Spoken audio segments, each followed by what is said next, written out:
যখন আমি নিজেকে আবিষ্কার করলাম একটি অন্ধকার ঘরে, চোখ বাঁধা অবস্থায়, হাত করা পর অবস্থায়, তখন আমি নিজেই মিথ্যা বলছিলাম। আমি নিজেকে বলছিলাম যে হতে পারে না আমার সাথে এই কাজ করা হচ্ছে, হতে পারে না আমার দেশের সরকার তার দেশের একজন নাগরিকের সাথে এই কাজ করছে। আমি বলছিলাম হতে পারে না আমার দেশের দেশপ্রেমিক সেনা সদস্যরা, যাদেরকে তারা রক্ষা করার জন্য শপথ করেছে, তাদের সাথে এই কাজ করছে। আমি নিজেকে সান্ত্বনা দিচ্ছিলাম, হয়তো এই অবস্থা 24 ঘন্টার বেশি থাকবে না, কারণ সংবিধানের বিধান 24 ঘন্টার বেশি কাউকে বন্দি রাখা যায় না, আদালতে হাজির করতে হয়। কিন্তু আমি দেখলাম 24 ঘন্টা পেরিয়ে দিন হলো, দিন পেরিয়ে সপ্তাহ হলো, সপ্তাহ পেরিয়ে মাস, মাস পর 3 মাস, বছর, বছরের পর বছর, কিন্তু অন্ধকার ঘর থেকে আমি বেরোচ্ছি। আমি জানতেও পারিনি আমার শ্রদ্ধেয় পিতা, যার জন্য আমি আদালতে সংগ্রাম করছিলাম, তার কি হলো। যখন খাবার দিতে আসতো তখন আমি আকুতি মিনতি করতাম। সন্তান হিসেবে এতটুকু জানার অধিকার আমার নাই যে পিতার জন্য আমি সংগ্রাম করছিলাম, যার অন্যায়ের ব্যাপারে আমি কথা বলছিলাম, যার জন্য আমি একজন আজকে টার্গেটেড হয়ে গিয়েছি। মেনে নিলাম আমাকে এখান থেকে ছাড়বেন না, মেনে নিলাম আমাকে পরিবারের সাথে আমার যোগাযোগ করতে দিবেন না, কিন্তু সন্তান হিসেবে এতটুকু জানার অধিকার কেমন নাই যে আমার পিতা কি বেঁচে আছেন না মারা গেছেন। সম্মানিত উপস্থিতি, আজকে আপনারা সবাই এসছেন আমার বইয়ের উন্মোচনের জন্য। আমি নিজেকে সে অন্ধকার ঘরে বলতাম, যদি আল্লাহ আমাকে জীবিত বের করেন তাহলে পরিবার নিয়ে চলে যাবার কোনোদিন পিছন থেকে তাকাবো না।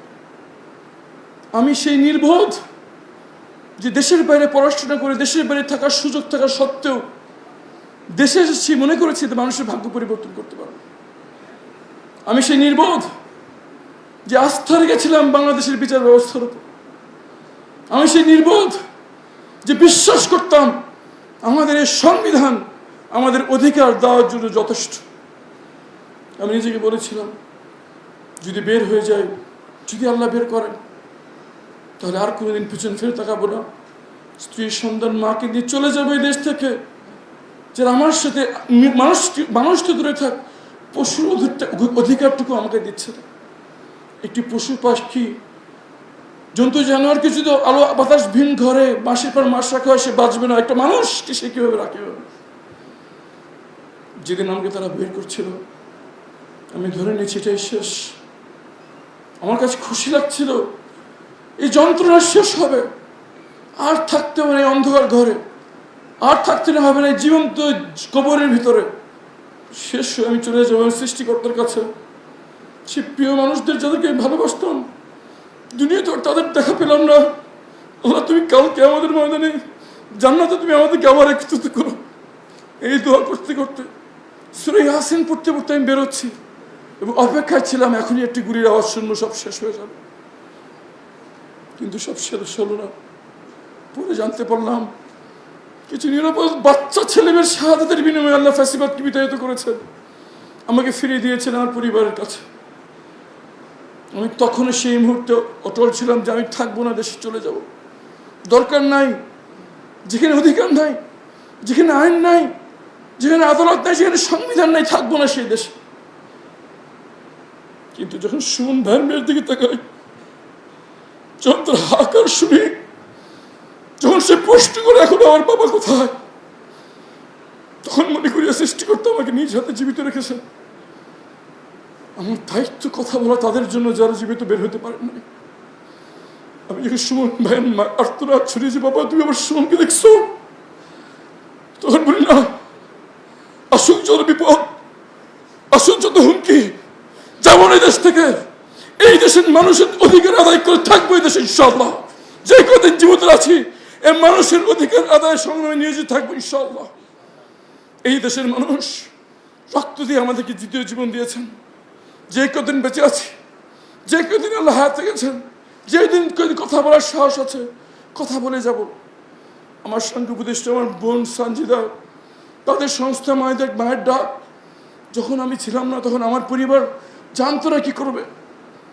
তখন এই মায়ের ডাক ছিল আশাস্থল, যেখানে সব ভিক্টিমরা একসঙ্গে কথা বলতো, একসঙ্গে দাঁড়িয়ে সাহস পেত। আমাদের আর কেউ নেই, পরিবারগুলো আমাদের সাথে আছে। অন্তরে অন্তঃস্থল থেকে আমার বোন সানজিদা ইসলাম তুলি, তার মা, তার বোন, তার পরিবার, যারা আমার রক্তের আত্মীয়রা যখন আমাদের পাশে থাকে নাই, তারা আমাদের পাশে ছিল। যখন কেউ আমাদেরকে চিনত না, তারা আমাদের খোঁজখবর নিয়েছে, কথা বলেছে, জিজ্ঞেস করতো কোনো সমস্যা আছে কিনা।